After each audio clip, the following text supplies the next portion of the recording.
بسم اللہ الرحمن الرحیم۔ ناظرین السلام علیکم ورحمۃ اللہ وبرکاتہ۔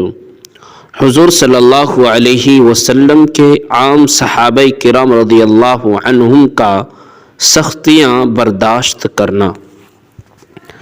حضرت سعید بن جبیر رضی اللہ تعالی عنہ فرماتے ہیں کہ میں نے حضرت عبداللہ ابن عباس رضی اللہ عنہما سے پوچھا کہ کیا مشرکین حضور صلی اللہ علیہ وسلم کے صحابہ کرام کو اتنی زیادہ تکلیفیں پہنچاتے تھے جن کی وجہ سے صحابہ رضی اللہ تعالی علیہم اجمعین دین کے چھوڑنے میں معذور قرار دیے جاتے تھے؟ انہوں نے کہا، ہاں اللہ کی قسم، وہ مشرک مسلمانوں کو بہت زیادہ مارتے بھی اور ان کو بھوکا اور پیاسا بھی رکھتے، حتیٰ کہ کمزوری کی وجہ سے مسلمان سیدھا نہ بیٹھ سکتے تھے، اور جو شرکیہ کلمات مسلمانوں سے کہلوانا چاہتے تھے مسلمان مجبور ہو کر جان بچانے کے لیے کہہ دیتے۔ وہ مشرک کسی مسلمان سے یوں کہتے کہ لات و عزیٰ بھی اللہ کے علاوہ معبود ہے یا نہیں؟ مسلمان کہہ دیتا ہاں ہے، اور گندگی کا کیڑا ان کے پاس سے گزرتا تو وہ کسی مسلمان سے کہتے کہ کیا اللہ کے علاوہ یہ کیڑا تیرا معبود ہے یا نہیں؟ مسلمان کہہ دیتا ہاں ہے۔ چونکہ وہ مشرک مسلمانوں کو بہت زیادہ تکلیفیں پہنچاتے تھے، اس وجہ سے مسلمان اپنی جان بچانے کے لیے یہ کہہ دیا کرتے تھے۔ حضرت ابی بن کعب رضی اللہ تعالی عنہ فرماتے ہیں کہ جب حضور صلی اللہ علیہ وسلم اور آپ صلی اللہ علیہ وسلم کے صحابہ رضی اللہ تعالی علیہم اجمعین مدینے آئے اور انصار نے ان کو اپنے یہاں رہنے کی جگہ دی تو سارے عرب والوں نے ان پر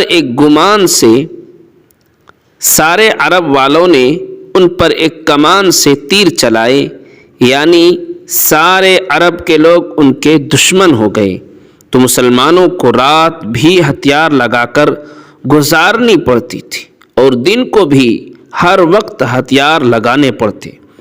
مسلمان آپس میں ایک دوسرے سے کہتے کہ کیا ہماری زندگی میں ایسا وقت بھی آئے گا کہ ہم امن اور اطمینان سے رات گزارے اور ہمیں اللہ کے علاوہ کسی کا ڈر نہ ہو؟ اس پر یہ آیت نازل ہوئی، وعد اللہ الذین آمنوا منکم وعملوا الصالحات لَيَسْتَخْلِفَنَّهُمْ فِي الْأَرْضِ۔ وعدہ کر لیا اللہ نے ان لوگوں سے جو تم میں ایمان لائے ہیں اور کیے ہیں انہوں نے نیک کام، البتہ پیچھے حاکم کر دے گا ان کو ملک میں۔ اور طبرانی میں یہ روایت اس طرح ہے کہ حضرت ابی بن کعب رضی اللہ تعالی عنہ فرماتے ہیں کہ جب حضور صلی اللہ علیہ وسلم اور آپ صلی اللہ علیہ وسلم کے صحابہ مدینے آئے اور انصار نے ان کو اپنے یہاں رہنے کی جگہ دی تو تمام عرب کے لوگوں نے ان پر ایک ہی کمان سے تیر چلائے، یعنی سارے عرب والے ان کے دشمن ہو گئے۔ اس پر یہ آیت نازل ہوئی، لَيَسْتَخْلِفَنَّهُمْ فِي الْأَرْضِ۔ حضرت موسیٰ رضی اللہ تعالی عنہ فرماتے ہیں کہ ہم لوگ ایک غزوے میں حضور صلی اللہ علیہ وسلم کے ساتھ گئے، سواریاں اتنی کم تھی کہ ہم 6 آدمیوں کو صرف ایک اونٹ ملا جس پر ہم باری باری سوار ہوتے تھے۔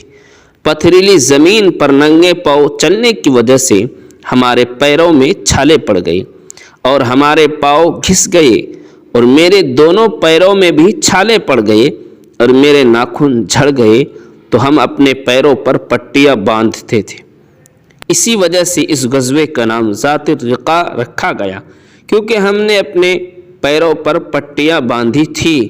ابو نعیم نے اس حدیث کو روایت کیا ہے، اور اس میں یہ بھی ہے کہ ابو بردہ رضی اللہ تعالیٰ عنہ روایت کرتے ہیں کہ اس حدیث کو بیان کرنے کے بعد حضرت موسیٰ رضی اللہ تعالیٰ عنہ نے فرمایا کہ میں اس حدیث کو بیان نہیں کرنا چاہتا تھا، یعنی انہوں نے اپنے اس عمل کو ظاہر کرنا پسند نہ فرمایا، اور یہ فرمایا اللہ ہی اس کا بدلہ دیں گے، کیونکہ افضل یہی ہے کہ انسان اپنے نیک عمل کو لوگوں سے چھپا کر رکھے۔ ہاں البتہ اگر کوئی دینی مصلحت ہو تو پھر لوگوں کو بتائے۔ ویڈیو اچھی لگی ہو تو دوستو چینل کو آپ ضرور سبسکرائب کریں۔